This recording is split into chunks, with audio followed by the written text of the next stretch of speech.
recognize the authority of God's Word as we read it and declare it, proclaim it.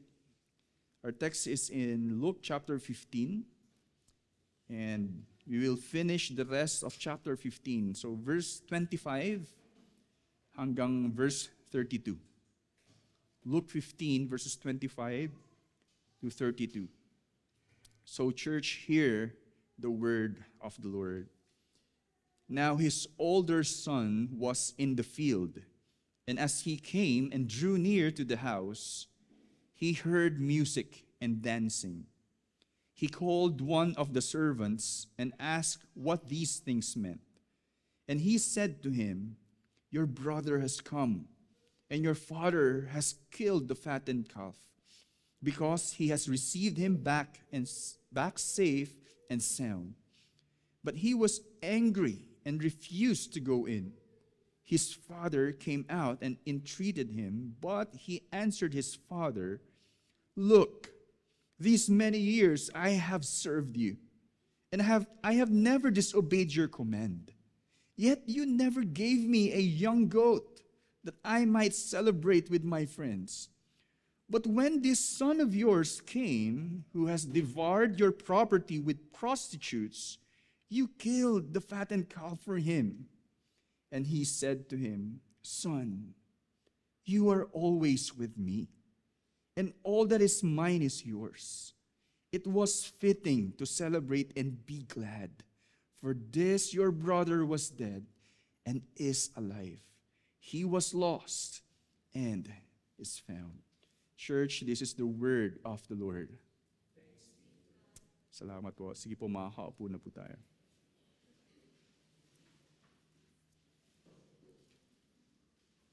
So ito pong text natin, verses 25 to 32, ay masasabi po, kumbaga sa movie, ito po yung part 2. Alright? Ikalawang parte po ito, ikalawang bahagi ng buong parable, especially nung naging sermon po natin last week. Ito po, no? Kung akala natin, yung parable na ito ay patungkol lamang again doon po sa bunsong anak na kinikilalang prodigal son, kailangan maunawaan natin na binibigyang pansin din sa parable na ito ang katangian nung nakatatandang kapatid. So ito na nga po yung ikalawang bahagi na kung saan dito po o pinresenta sa salaysay yung karakter nung nakatatandang anak. Ayan po. Kaya yung iba nga pong mga pag-aaral dito, pinamagatan nila itong text na ito, like if they will give a title, they entitled it The Parable of the Two Lost Sons. So lumalabas po na dalawa po silang tila nawawala na anak na hindi nagiging close yung dalawang anak doon sa tatay dahil po sa sarili nilang mga intensyon. Ito po, kung nasabi natin nung huli sa parable na explain po natin na kalimitan yung mga bunsong anak, ano nga po sila? Sila yung mga pasaway o kaya yung mga rebellious, kaya yung iba sa inyo parang nagtitinginan. Ngayon po kayo makakabawi. Okay? Kasi hindi lang po mga bunso ang mga may problema. Pati po yung mga matatandang anak. Ito nga po yung pambawi ninyo. Okay? So, parehas din silang may hindi magandang pag-uugali. Alright? Ang sermong ito, base sa ating teksto, ay pinamagatan nating The Unwelcoming Elder Brother.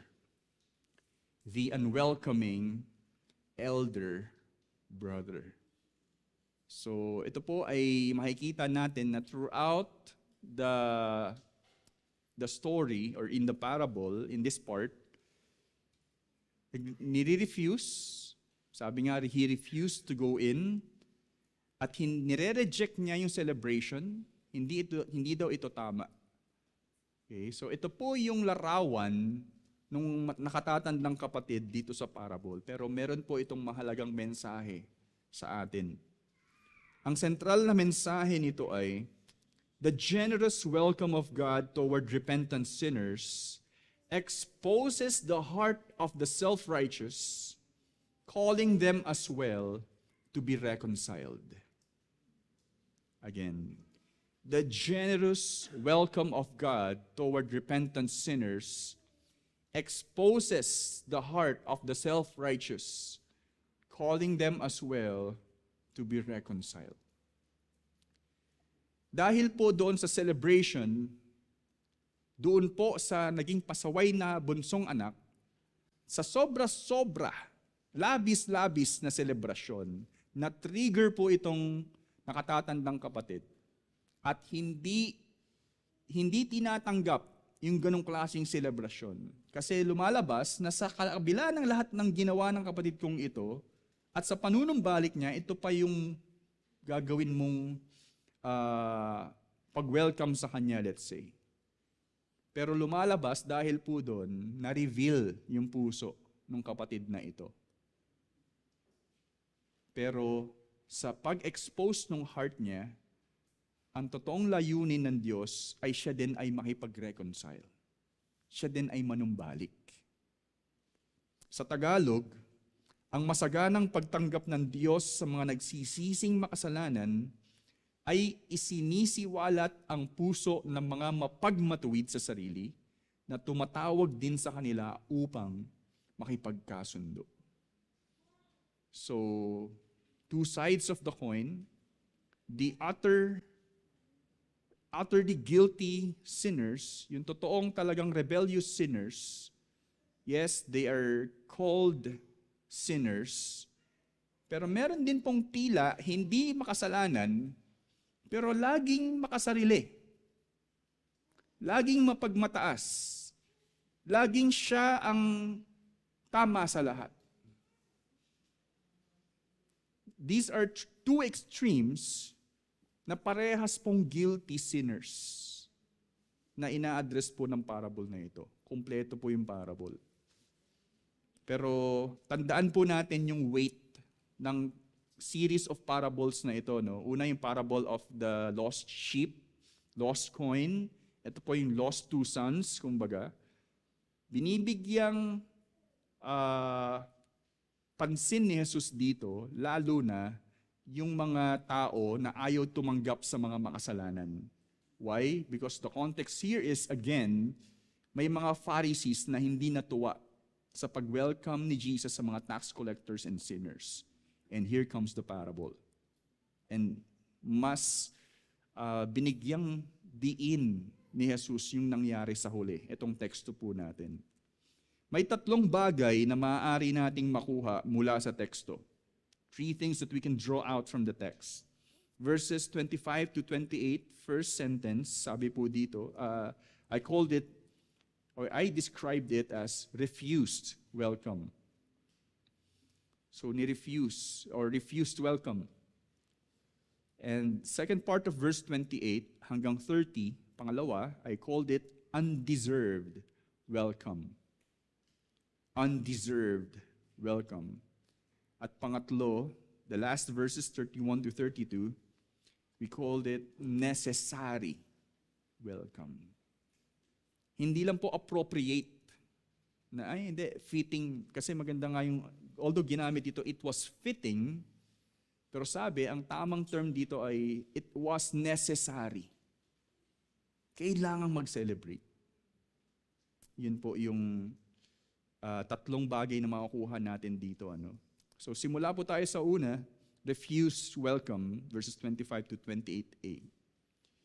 Sa pagdiriwang na nangyayari, so continuing po tayo, nanumbalik yung bunsong anak, na swail na anak, nanumbalik, and here comes the celebration.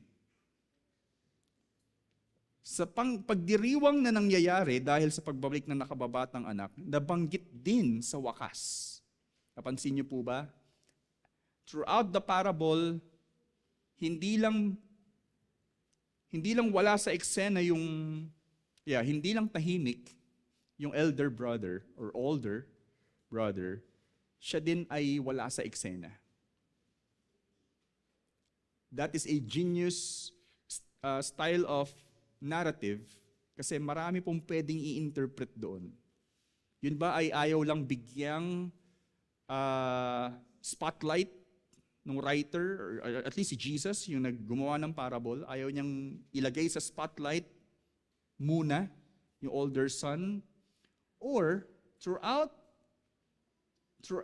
the things that are happening, simula nung humingi ng mana, ito pong nakababatang anak, it's either wala siyang pakialam. It's either hinahayaan niya lang yung kapatid niya na gawin yon kahit mali yun. It's either wala siyang gustong gawin, wala siyang gustong itulong. It's either ayaw niya talagang manumbalik din yung kanyang kapatid. After all. So, pwede po nating i-paint yun, pero try to analyze kung bakit ganito. Kasi after all, ito yung naging response nung nakatatandang anak. So, simula po sa verse 11, dun lang po nabanggit, sabi nga po, a man who had 2 sons. After that, verse 25, dito nag-appear yung elder brother. Ang nangyaring sunod sa verses 25 to 28a, basahin po natin, now his older son was in the field. And as he came and drew near to the house, he heard music and dancing. By the way, yung iba pong sinasabi po dito, hindi daw music basta. Mukhang voices, singing. At yung music daw po dito is more of like drums. Pero yes, kasiyahan po. You can picture out like a party. Pero yun yung naririnig niya. And he called one of the servants and asked what these things meant. And he said to him, so sumagot po yung servant, your brother has come, and your father has killed the fattened calf, because he has received him back and safe. And then verse 28, in this sentence, una, but he was angry and refused to go in. No. I don't like. Galit po siya. Ang nakatatandang anak sa mga sandaling ito ay wala sa kanilang tahanan. He was in the field. Sinabi po. Kaya ang larawan dito, siya ay pabalik. Pero ang ganda ng eksena kasi wala din po yung bunsong anak pabalik at ito din po ay pabalik. Wala sa tahanan. Ngunit sa kanyang pag-uwi, ang pagtatanong niya sa mga tunog at selebrasyon na kanyang naririnig, and marahil natatanaw din po. Nakikita niya na there's some kind of movement, dancing nga po nakita eh. So, ngunit sa kanyang pag-uwi, ang pagtatanong niya sa mga tunog at selebrasyon na kanyang naririnig at natatanaw ay masasabing hindi basta isang pagtatanong ng kawalan niya ng impormasyon sa mga nangyayari sa paligid. Ito po yung gusto kong bigyan din ng explanation o kaya assumption na kung saan marahil hindi siya nagtatanong dahil, bakit may selebrasyon? Anong meron? Kasi sa kanila daw pong kultura, normal daw po yung selebrasyon. Pero at this time around, lumalabas na alam niya kung bakit may selebrasyon. Alam niya. Meron siyang speculation na mukhang bumalik na yung kapatid ko. Hindi siya nagtatanong na, anong meron? Wala siyang information. Gusto niyang malaman kung talagang nanumbalik na yung kapatid niya. At para sa kanya, hindi okay po yung nangyayari. Yun po yung masasabi natin. Ito ay maaaring pagkukwestiyon kung may nararapat bang rason na magdiwang dahil masasabing alam na niya talaga ang dahilan ng lahat ng ito. At ang totoo ay umaapela siya dito. Ayaw niya nito. Kaya nga po parang throughout the parable, yung kumbaga, silence, kung may silence of Adam, ito po, silence of the elder brother, wala siyang pakialam. Until nagkaroon ng celebration that caused him to react. And why? Because of the pride of the brother, let's say. Ang totoo ay alam niya, ito po yung totoo din, ang totoo ay alam niya na ang kanyang bunsong kapatid ay tumalikod sa kanilang pamilya. That's true. Alam niya na tumalikod yung kanyang kapatid. Umalis sa kanilang pamilya. Ngunit sa kabila ng mga ito, lumalabas na ang pagiging hindi aktibo nito sa salaysay ay pagsasabi na ito ay walang pakialam sa lahat ng nangyayari. Wala siyang pakialam sa kanyang ama at wala rin siyang pakialam lalo na sa kanyang kapatid.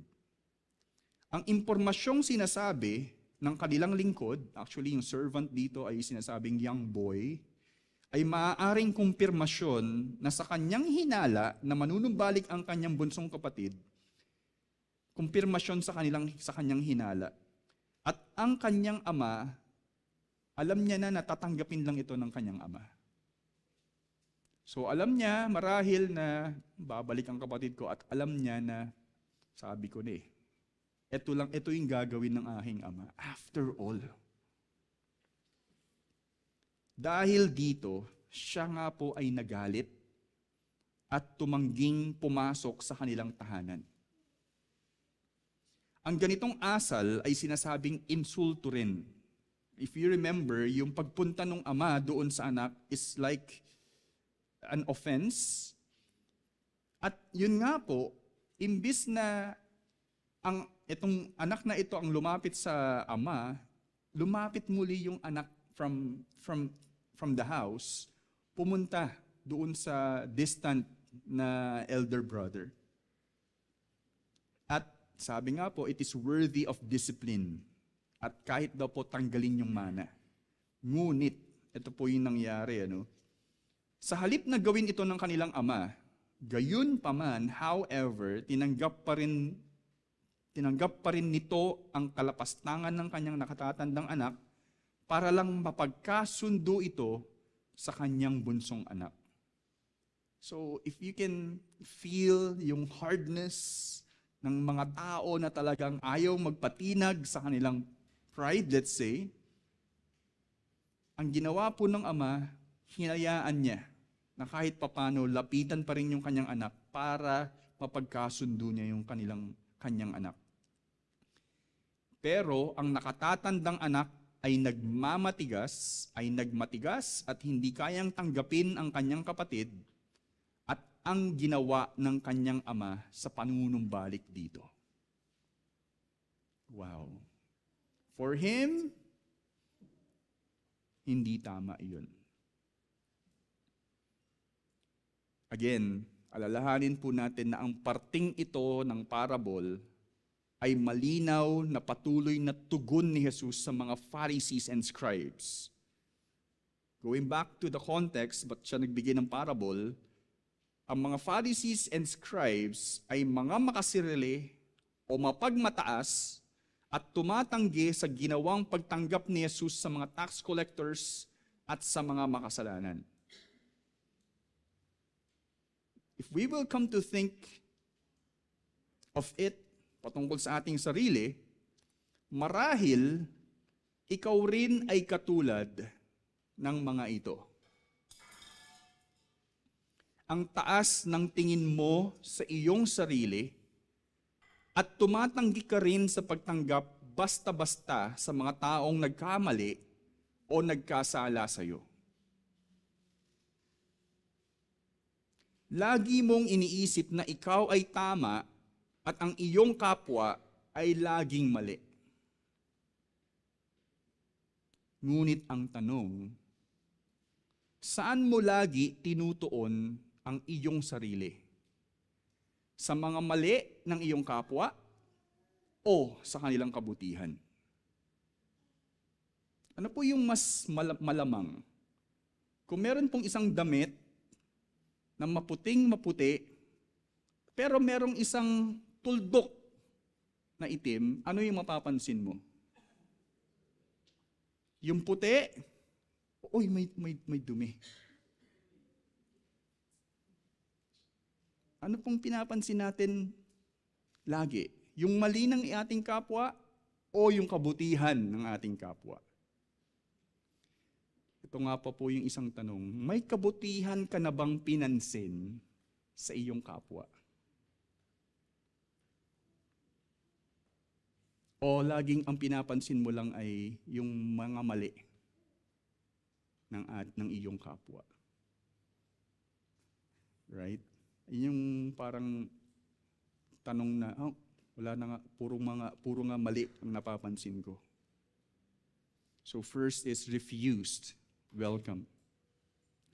Pangalawa, undeserved welcome. Verses 28b to 30.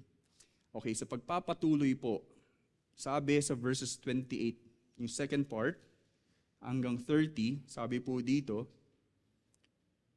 his father came out and entreated him. But he answered his father, look, these many years I have served you, and I never disobeyed your command. Yet you never gave me a young goat that I might celebrate with my friends. But when this son of yours, who has devoured your property with prostitutes, you killed the fattened calf for him. You feel yung jealousy ng taong ito and hindi niya talaga matanggap. Sa kabila nga ng pagtanggi, alright, ayaw pong pumasok ng kapatid, na nakatandang kapatid sa kanilang tahanan, again, nagparaya nga po ang kanilang ama sa paglapit nito sa kanya. Makikita natin yung character ng father dito na mahabagin. Ngunit, dito po nagsimulang magpakatotoo yung anak maybe throughout the years. Naglabas ng sama ng loob. Na maybe matagal na po rin niyang kinikimkim. Binigyan niyang sa kabila ng ngunit nagsimulang ilabas nito ang kanyang saloobin sa kanyang ama. Una, the first complaint, sabi dito, dumadaing ito na sa kabila ng kanyang paglilingkod at pagsunod sa kanyang ama ay hindi man lang siya pinagkatay ng kahit kambing, goat. Doon nga sa kanyang kapatid, fattened calf. Para magdiwang kasama ng kanyang kapatid. Kahit man lang goat, di mo nga ako pinagkatay, ako nga naging tapat ako sa iyo. I have served you. Pangalawa, dumadaing ito, so nagko-complain siya yung treatment sa kanya ng kanyang ama. Pangalawa, yung treatment ng kanyang ama sa kanyang kapatid. Dumadaing ito na sa panunumbalik ng kanyang bunsong kapatid na nilustay ang mana, ang mga masasamang babae, nilustay ang mana sa mga prostitutes or masasamang babae, ay nagpakatay pa ito ng pinatabang guya or fattened calf. So, naikumpara po niya yun. And yun yung hindi niya matanggap. Pero this is a beautiful part of the parable. Binigyan niyang pansin ang ginawang trato sa kanya ng kanilang ama laban sa ginawang trato nito sa kanyang bunsong kapatid. Para sa kanya, again, ito ay hindi patas. This is, kumbaga sa justice, no, hindi ito patas. Dagdag pa rito, mapapansin po ninyo, ano po yung tawag ng nakatatandang kapatid doon sa kanyang bunsong kapatid? This son of yours. Not, my brother, ayaw niyang tawaging brother. This son of yours. Wow. Pero ano yung tawag ng tatay? Sa verse 32. For this, your brother. Parang si Cain at Abel na parang, am I my brother's keeper? So ayaw niyang maging responsable. Pero tinuturing niya yun na anak mo yun. Hindi ko kapatid. Grabe po yung puso ng taong ito. Ngunit sa kabila ng mga ito, patuloy siyang nakatuon sa kanyang sarili at hindi sa grasya at kabutihan ng kanyang ama sa buhay na ipinagkaloob sa kanya bilang anak. Hindi niya na-appreciate yung throughout the years. Grabe yung grasya ng kanyang ama sa kanya. You have everything. Na kumbaga parang hindi din maikukumpara doon sa fattened calf and yung rejoicing. Mas mahigit yung natatanggap mo buong buhay mo sa akin. And much more, you are with me. And your brother ay nawala. Pero siya ay nanunumbalik. Hindi nga rin enough pa ito kumpara sa natanggap mo. Nawala siya sa ganong klaseng sense of appreciation. Nakatuon siya sa sarili niya. At yung parang some kind of, I deserve it because throughout my life, I have served you. Pero ang totoo, ikaw ay anak ko, ba't ka kailangan maglingkod? Hindi ka naman naglilingkod talaga yung mga nasa iyo, yung mga naglilingkod sa iyo. Pero ikaw ay aking anak. Ang totoo, hindi naman daw talaga siya naging servant. Lumalabas na ang lahat ng kanyang ginagawa ay para lang sa kanyang nais matanggap at hindi para mismo sa kaluguran ng kanyang ama. He is doing it, he is self-serving. Ginagawa niya yon for the reward. Ginagawa niya yon hindi para malugod yung kanyang ama, pero para ma-please yung sarili niya. Ang lahat ng ito, para sa kanya, ay tinatawag niyang trabaho. Sabi nga, look, these many years I have served you. Para po talagang worker, boss, employee relationship na parang it's just work. Pero wala akong pakialam sa buhay mo, okay? Ito ay para sa kanya ay trabaho lang at hindi isang pribilehiyo na mamuhay ng may pasasalamat. Ang tanong po natin dito, paano mo tinitignan ang iyong pamumuhay sa Diyos? Namumuhay ka ba ng maayos sa Diyos para lamang sa gantimpala? Na ayaw mo magkamali? Gusto mong sundin lahat ng nais ng Diyos because of the reward? O nagnanais ka ba na bigyang kaluguran ang Diyos sa iyong pamumuhay sa Kanya dahil siya ay karapat-dapat na bigyang parangal?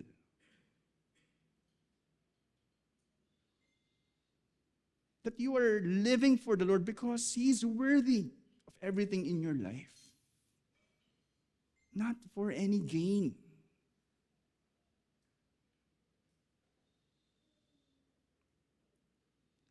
So, undeserved welcome. Una, again, refused welcome, and he thought undeserved welcome. But third, 31 to 32, necessary welcome. Matapos pakinggan ng ama ang lahat ng saloobin ng kanyang nakatatandang anak, it's like yung father din dito, here I am, son, tell me what you want to say. I will listen. Right? Matapos po nito, sinabi sa verse 31 to 32, and he said to him, Son, you're always with me, and all that is mine is yours. It was fitting to celebrate and be glad, for this your brother was dead and is alive. He was lost and is found. Dito po masasabi ko na ipinahayag ng ama ang tunay na larawan ng kanyang nakatatandang anak. Ito po yung picture. Kumbaga, throughout the years, ito yung paningin mo sa relasyon natin. Throughout the years, ito yung trato mo sa lahat ng ginagawa mo. No, son, wake up. This is the real picture of what's happening. Bagamat maaaring magsagawa rin ang ama ng masayang pagdiriwang para sa nakatatandang anak na naging tapat sa kanya, hindi ang mga pagdiriwang na ito ang pinakapunto ng lahat. Nakuha po natin yun. Pwede pong mag-create ng celebration yung ama para po sa anak, para lang magawa po yun. Pwede po niyang gawin yon sa totoo lang. Pero hindi ang mga pagdiriwang ang pinakapunto ng lahat. Ang mga pagdiriwang ay ekspresyon lamang ng higit na pagpapala na kanilang natanggap. In other words, hindi po yung celebration ang reward.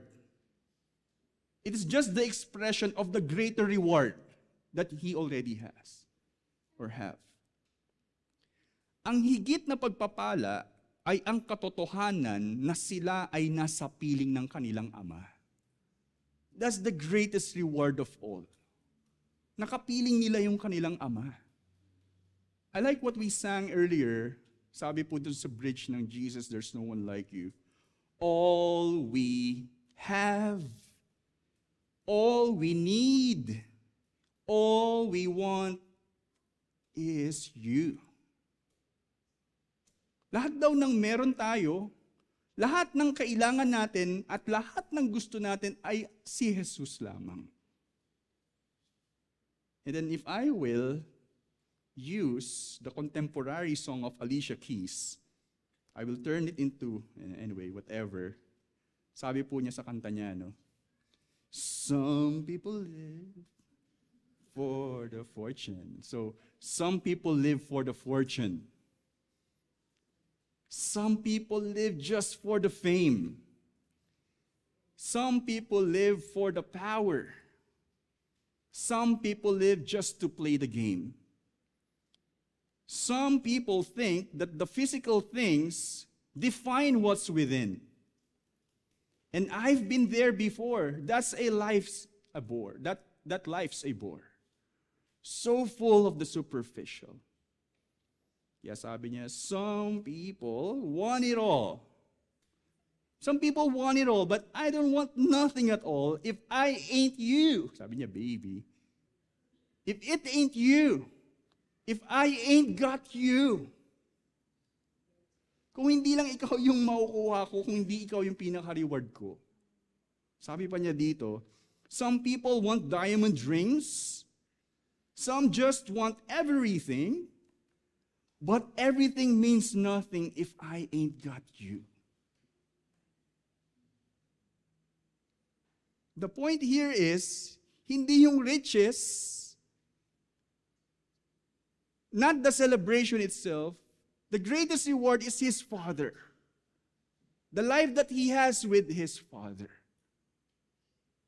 That's the greatest of all reward. Wala nang hihigit pa sa pagpapalang ito. Kaya nararapat na ipagdiwang ang panunumbalik ng kanyang nawalay na anak dahil sa realidad ng pagpapalang nasa piling na siya muli ng kanyang anak. They're celebrating because of the fact na you are mine again. You are here again. It's worthy of celebration.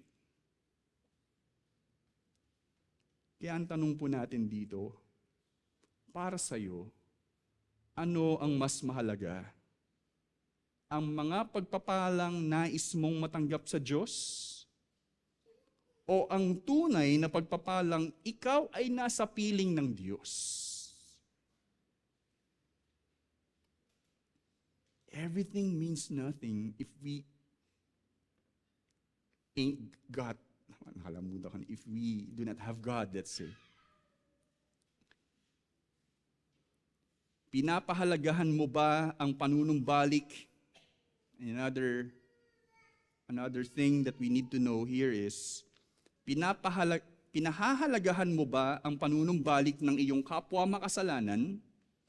O nakatuon ka lang patuloy sa iyong kabutihan at sa higit na pagpapalang inaasahan mo sa Diyos dulot nito? You're so focused in yourself to the point na ang gusto mo lang ay ikaw ay mapagpala at hindi yung iba, at gusto mong mas ikaw ang makatanggap ng pagpapala at hindi yung iyong kapwa. But after all, the celebration is a necessary welcome. Patuloy nating pahalagahan ang mensahe sa atin sa umagang ito na the generous welcome of God toward repentant sinners exposes the heart of the self-righteous, calling them as well to be reconciled. Pero this is our prayer. Naway tumugon tayo ng may pagpapakumbaba. May pagpapakumbaba sa Diyos at manumbalik rin sa Kanya. Yes, we have learned this message, but God is calling us to be reconciled to Him. Tatlong bagay ang nakuha natin sa teksto patungkol rito. Una, verses 25 to 28a, refused welcome. Second, undeserved welcome. And third, necessary welcome. Pero ito po yung masasabi natin pa rin. Yung parable po mukhang bitin.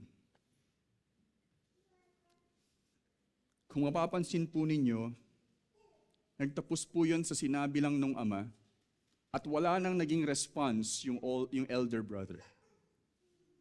Na ang maganda sanang mangyari ay nagrepent din yung elder brother, pumasok na siya sa tahanan, nakiselebrate siya, at niyakap niya din yung kanyang kapatid. Happy ending story.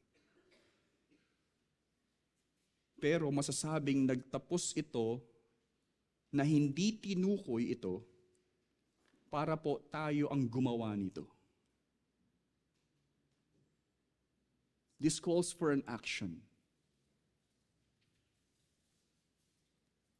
Hindi nangyari yon sa story, pero yun po ang inaasahan na gawin ng mga nakikinig.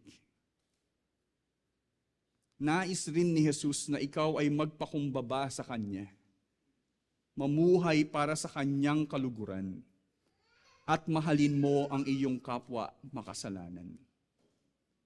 Anghalin mo si Jesus bilang higit at tunay mong pagpapala, at malugod mong ibahagi rin siya sa iyong kapwa. Tayo po'y manalangin. Diyos, salamat po patuloy sa iyong salita na nagbibigay buhay, na tunay na kayo ay mahabagin para marinig namin ng katotohanan nito, O Diyos, para kami ay ganap na manumbalik sa inyo. Patawarin niyo kami, O Diyos, kung kami po ay may puso na mapagmataas, makasarili, nakatuon, patuloy ang lahat sa amin, to the point na nakikita namin lagi ang mali ng ibang tao, at hindi namin nakikita ang anumang kabutihan nila, O Diyos. Bukod dito, O Diyos, nakatuon lagi ang aming mga sarili na sumunod, na maging tapat sa inyo dahil nais namin yung reward. Pero ayaw namin gawin ito, after all, so that you will be glorified, so that you will be honored. Hindi namin ginagawa ito para ikaw ay pasalamatan sa lahat ng inyong pagpapala rin sa amin buong buhay. Panginoon, kumilos kayo at hayaan nyo na kami ay tunay na manumbalik sa inyo. Kami po ay humingi ng kapatawaran, magpakumbaba, O Diyos, at mamuhay sa inyong piling muli. Salamat, O Diyos, ito pong aming dalangin sa iyong kapurihan sa pangalan ni Jesus.